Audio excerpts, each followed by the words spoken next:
Hello, welcome to Stampin' by Hannah. Thank you for joining me today. Thank you for joining me on a Make It Monday. As always, anything you see on this channel you can purchase in my online store. Link is in the down bar below. I am an independent Stampin' Up demonstrator. I probably should have led with that, but hey, never mind. I want to share this fabulous card with you today. Now, I did share a bit of a sneaky peek of this over on my Instagram. Oh, probably about 2 weeks ago. And I had one of you lovely ladies say, could I do a tutorial on how I did the background? So I thought, you know what, I will do the card again and I will share it with you because I think this is such a fun technique. So there are a couple of steps and it does require some wait time and things, but it is so hot in my craft room today that I don't think we're going to be waiting very long. So I have got the Little Twinkle stamp set. Now this is part, although you don't get the stamp set, of my, just to complicate issues, my sweet share box for August is the Twinkle Twinkle designer series paper, and this stamp set coordinates with that. If you want to know anything else about my sweet share boxes, do click over to my blog because all the information is over there. I have got a piece of, I was about to call it Dapper Denim then, it's not Dapper Denim at all, it's Blueberry Bushel cardstock. I'm still having nightmares and flashbacks to Dapper Denim, which is now a retired in colour, but I won a whole pack about 9 months before it retired of cardstock, so like 48 sheets. I got through all of that cardstock, all of it. I used it all, but it did mean that my blog was looking very blue for about 6 months. So if you're a bit sick of a blue, I apologise, but I love this colour. This is fabulous. So this is a Blueberry Bushel. I have got a piece of grey granite, which is my current favourite neutral. It's just beautiful.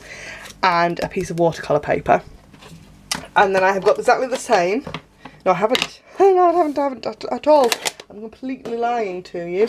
And I've picked up the wrong ink pad. Hold on a second. I've got all of my projects for the next 3 weeks lined up on my desk. And so I picked up the wrong ink pad. I've picked up Mint Macaron, which isn't the colour I wanted. I wanted Coastal Cabana. So I have got Blueberry Bushel, Grey Granite and Coastal Cabana ink. I love these. These are our new style ink pads. They are a little bit more tricky to watercolour with, but you can do it. It is possible, but there are 2 ways to do it now. And I have got admittedly an old style craft ink pad, but we do still carry one, so I just wanted, you know, I've got an old style one, but there is one that's in this style, which hopefully will be better. This one dries out really quickly, and it's because of these big gaps here. So I think I do probably need to upgrade myself. But, you know, we're in August, and it's therefore catalogue pre-order time here for Stampin' Up demonstrators. So I don't think that'll be happening this month, put it that way. The new catalogue is fantastic. If you live in the UK and you don't have a demonstrator that you work with, do drop me a message and I will add you onto my catalogue list, because I will be sending catalogues out at the end of the month. So let's get watercolouring. I'm going to start with Coastal Cabana actually. We'll start with the kind of lightest colour first. So these new ink pads open simply by pushing up like a compact and sliding back. Now because of that, they are tricky. What we need to do is we need to push this side of the ink pad down onto this one like that. Now if you are struggling to do that because it is very, very stiff, you could also instead grab one of the re-inkers and a clear block and just put a dab of re-inker on your clear block. It will work just as well. Then I have got a aqua painter, and I have a funny feeling this is the one that I've got that's dodgy, but we shall soon find out. So water onto your ink, whether that's in the kind of base of your ink pad or on a clear block, and we are just going to smush, basically, really technical term, that ink into a kind of square shape in a corner. Yes, this is the one that's dodgy. It releases too much water, so I think I'm going to clean it off, and I'm just going to go and grab another one. Yeah, look, I need to fill it up. There's no water in it. Hold on a second.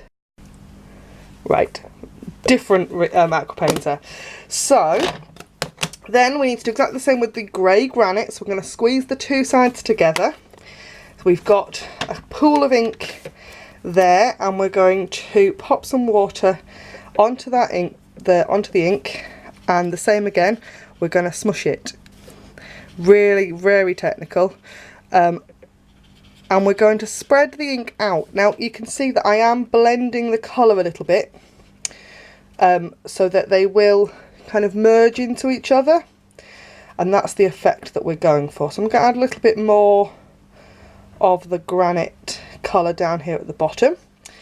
I have my Stampin' scrub off to one side, and that's how I'm cleaning my aqua painter, literally just rubbing it into the bristles. So, blueberry bushel ink, again, touch of water down onto that ink pad, onto the ink puddle even, don't put it on the ink pad, and then we're going to just put ink, it's kind of inky water mixture onto our cardstock. Now you can see up here it's dried, but that's absolutely fine. We're going to just blend into that grey granite and a bit more colour over here, and that's that. So that is like layer one, if you like. What I'm going to do is, you can see actually where the Coastal Cabana is already dry and this bit isn't. I'm going to leave it for a moment. I might hit it with a heat gun, and I will come back to you once it's dry. Okay, so this is now dry, because as well as drying this, I've also had to charge the battery on my camera. So that's one layer of watercolour. So we've got Coastal Cabana, grey granite and blueberry bushel. The next trick is to basically do the same thing again. So I'm going to take my Coastal Cabana ink, okay, and my aqua painter, and I'm going to drop a little bit of water in, probably not quite so much this time. And I'm going to go over the same thing again, and I'm going to go outside the areas that we were in before and just pull that across. So I'm going to mix the ink in a slightly different place. Okay, so like that, and we're going to create some hard edges. So that's that one. I'm going to grab some grey granite. I'm just going to squeeze that together again, get a little bit more ink. Okay, a bit more water. Oh, probably a bit too much water there, but never mind. Grey granite in this corner over here. Yeah, way too much water, I think. So just pull that across, and then blueberry bushel. Clean that painter off, and we'll get some blueberry bushel going on in this corner. Get those lines blurred like so, and that's kind of it. We're just going to keep mixing those colours until we've got what we kind of the effect we're after. So you can see that we're developing some really nice hard, harsh watercolour lines, which is the effect that we're going for. If we look at the original, we've got some really nice hard edges, and because it's watercolour, every time you do this it will be slightly different. Now I've got too much water in there, so what I'm going to do is, when I can find it, I always keep a microfiber cloth in my craft room, and what I'm going to do is I'm going to use that cloth to mop up the water and the ink in there. Then I can squeeze it together again, get some more ink, because I don't want to add ink when it's full of water. And then I can pick that up and I can just add some more grey granite. And I'm going to add some more of the just neat ink, just so that we've got a kind of dark and a light section. And I really like that. Sometimes adding just kind of as pure ink as you can get to get some really nice dark areas like so. And sometimes I'll actually paint little squares on to get some kind of really neat little harsh edges. Sometimes I won't. Blend that in a little bit, pull that down, and then so there. I'm going to leave that to dry now, and I'm sure it won't be too long before it's dry. So let's cover up, close all these ink pads up and move them out of the way. Now that is drying quite quickly. Can you see how we've got shiny, but this bit over here is almost dry, so it's not going to take very long at all. So while that's drying, I'm going to grab my Stamp-A-Majig. I absolutely love this tool. Now this is not massively important for this technique, but the reason that I've used it, I used it on the original because my craft ink was really dry, and what I've done today is I've actually put re-inker on this, so it might not be as dry as it was, but I don't know. One of the great things about the Stamp-A-Raters, have I called it a Stamp-A-Majig? I did, didn't I? But the Stamp-A-Raters is that that stamp, we can stamp in the exact same place, because that stamp's not gonna move on our cardstock, so we can repeat stamp in exactly the same place. That's so nearly dry, it's painful. And it's not gonna move, so we can layer up ink, and we can get a much darker colour, which is great when you're stamping black, because you've got that, you can make that black really, really, really dark. But with a drier ink pad, you can layer that ink so that it's then not as faded. You can kind of layer that dry ink up to get a harsher colour. So that's ever so nearly dry. I'm going to give it another minute and I'll be back. Okay, so what I have done is I've dried this ever so slightly with my heat gun, just to make sure it's really dry. So it's a little bit warped, if I show you. It's a little bit warped, and all I'm going to do is, once I finish stamping on it, once I've probably made the card, I will put it under some heavy books just to flatten it out. The other thing I've done is I've taken this pad off of my stamp apparatus because I'm using a red rubber stamp. So what I'm going to do is I'm going to line up my cardstock. I could put it right in the corner, but I know that I'm going to stamp off the edge, I think, a little bit. So I'm going to just use the grid lines to make sure that it's square on my stamp apparatus. Not that it particularly needs to be. And then I'm going to put my stamp down where I want it on my project. I'm going to use the stamp apparatus to pick up that stamp. And then I'm just going to pop the stamp case underneath here, because that then gives me a flat surface to ink up. Whisper White Stampin' Up pad, and like I said, this is an old style one. We do still carry it. Okay, ink on there, swing that arm over.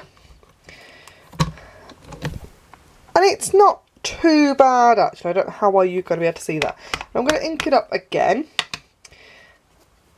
And I'm probably going to do this probably 3 times. And swing that back there. And then I'm just going to take my microfiber cloth again. Like I said, this is a bit of a staple tool in my craft room. And just wipe that stamp clean. Then I'm going to pick it up and put it down onto my project again. Use my stamp apparatus to pick it up. And do exactly the same. So we're going to just swing this just a couple of times, I think. Yeah, that'll do. Wipe that off again. This is what I didn't do. I didn't wipe the ink the first time I made this card. And I will, there is going to be a difference in the kind of final effect. So I'm going to move this magnet just so that I can stamp down at the bottom here. And ink up. And move it across. And this is one of the absolute this is one of the reasons why I love my stamp apparatus, because I know that if I don't get a perfect image first time round, I can use that arm and it will swing to the exact same place again and again and again, and I can stamp it repeatedly. So I'm just going to move that over. That will clean off with my stamping scrub later on. And I'm going to just pull that out. Now, if I put both my samples side by side, you can see that actually this ink is still quite wet. And Whisper White ink takes a little while to dry because it's a pigment ink rather than a water-based ink like the rest of our ink pads.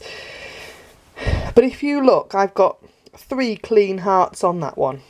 on this one, because I didn't clean my stamp between each swing of the arm of my Stamperators, and I just sort of put it down, it moved ever so slightly before I picked it up, and so I've got kind of slightly off stamping.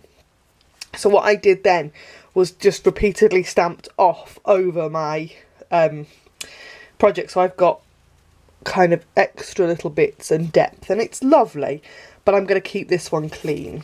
So next thing is taking my Blueberry Bushel ink, and I've got the same sentiment that says love you more than all the stars, and I am going to use this stamp is going to be, I think, probably on my husband's anniversary card this year.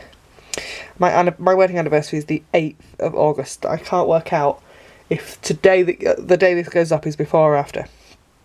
So I'm going to just stamp that down over on, you know, on the light coloured ink, and you can see where it's picked up. Can you see where the stamp's picked up some of that white, because the white's not quite dry yet. So yeah, I was thinking about using this as my anniversary card for my husband, but I'm not. I'm going to make him something special, I think. If I get a chance. So yeah, I don't know if this is going up before my anniversary or after. Just a little bit of detail with that cute little stamped image, and I don't mind that that's not stamped absolutely perfectly. I could have used my Stamperators for that as well, but I didn't.